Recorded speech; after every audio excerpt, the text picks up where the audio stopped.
Chapter 3. Breakfast over, Aunt Polly held family worship. It began with a prayer built from scriptural quotations, welded together with a thin mortar of originality. A grim chapter of the Mosaic Law followed. Then Tom braced himself and went to work on his verses. Sid had learned his days before. Tom turned to memorizing 5 verses from the Sermon on the Mount, the shortest he could find. After a half hour spent primarily on daydreams, Tom had only a vague idea of his lesson. Mary took his book to him to hear him recite. Blessed are the, poor. Yes, poor. Blessed are the poor, in spirit. In spirit. Blessed are the poor in spirit, blessed are the poor in spirit, for theirs is the kingdom of heaven.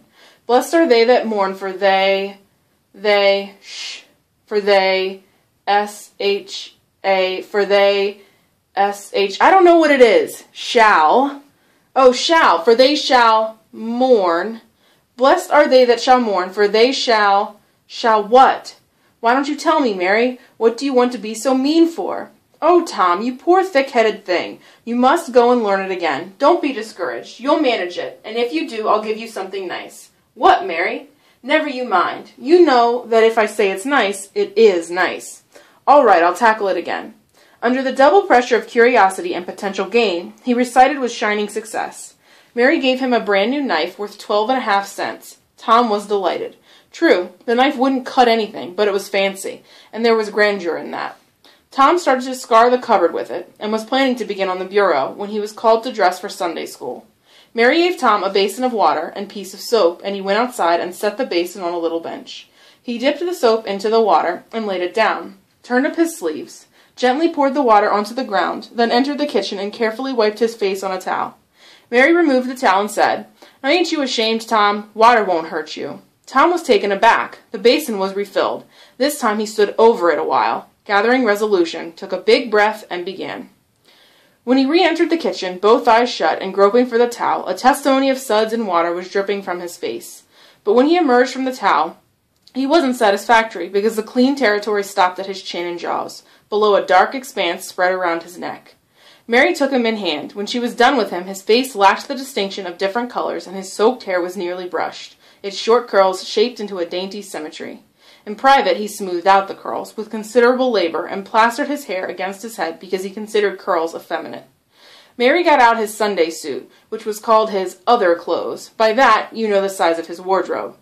After Tom had dressed, Mary buttoned his neat shirt up to his chin, turned his vast collar down over his shoulders, brushed him off, and crowned him with his speckled straw hat. He now looked greatly improved and uncomfortable. There was a restraint about cleanliness and whole clothes that galled him.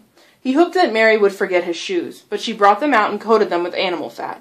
He lost his temper and said that he always was being forced to do things that he didn't want to do. Mary said, "Please, Tom, be a good boy." So we got into the shoes, snarling. Mary soon was ready, and the 3 children set out for Sunday school, which Mary and Sid liked and Tom hated. Sunday school hours were 9 o'clock to 10:30. Church service followed. Mary and Sid always remained for the sermon voluntarily. Tom always remained for stronger reasons. The church's high-backed, uncushioned pews would seat about 300 people. The building was small and plain, with a box-like wooden steeple. At the door, Tom dropped back a step and accosted a Sunday-dressed comrade. "Say, Billy, got a yellow ticket?" "Yes." "What'll you take for it?" "What'll you give?" "Piece of licorice and a fish hook." "Let's see 'em." Tom exhibited them. They were satisfactory, and the property changed hands. Then Tom traded a couple of white marbles for 3 red tickets, and some trifle for a couple of blue ones. He waylaid other boys as they came, and went on buying tickets of various colors for about 10 minutes. Tom entered the church with a swarm of clean but noisy boys and girls, proceeded to his seat, and started a quarrel with the first boy who was handy.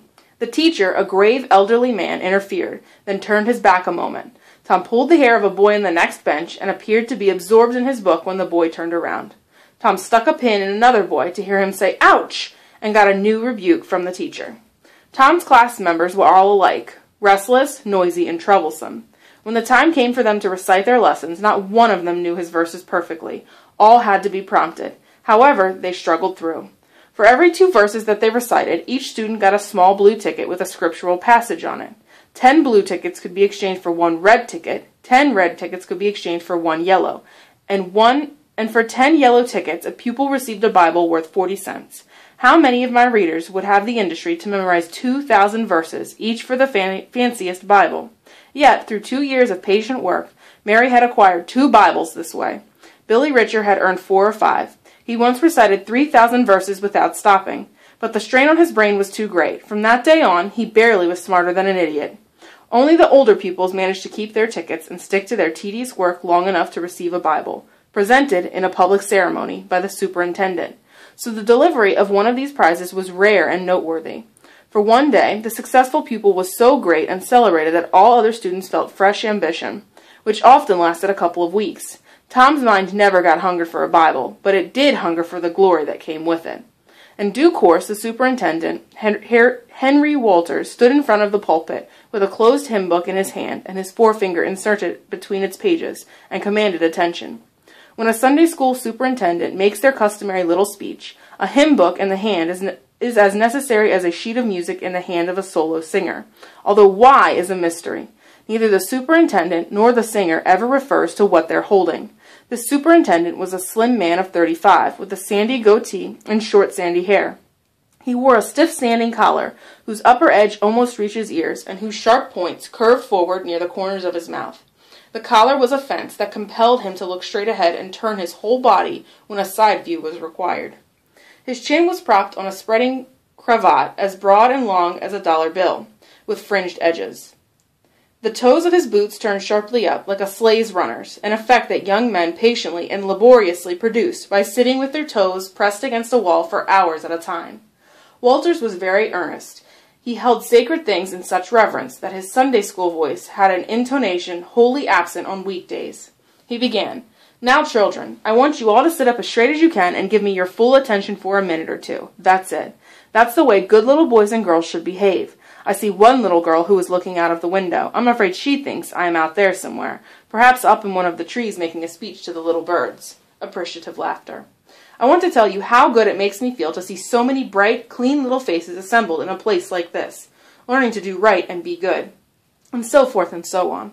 The last part of Walter's speech was marred by fighting and other recreations among some of the boys, and by widespread fidgetings and whisperings that washed even to the bases of isolated, incorruptible rocks like Miriam Sid.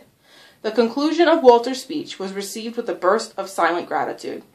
Much of the whispering had been caused by the entrance of visitors. Jeff Thatcher, one of the town's lawyers, a very feeble, aged man, a heavy-set, middle-aged gentleman with iron-gray hair, and a dignified lady who was surely the heavy-set gentleman's wife.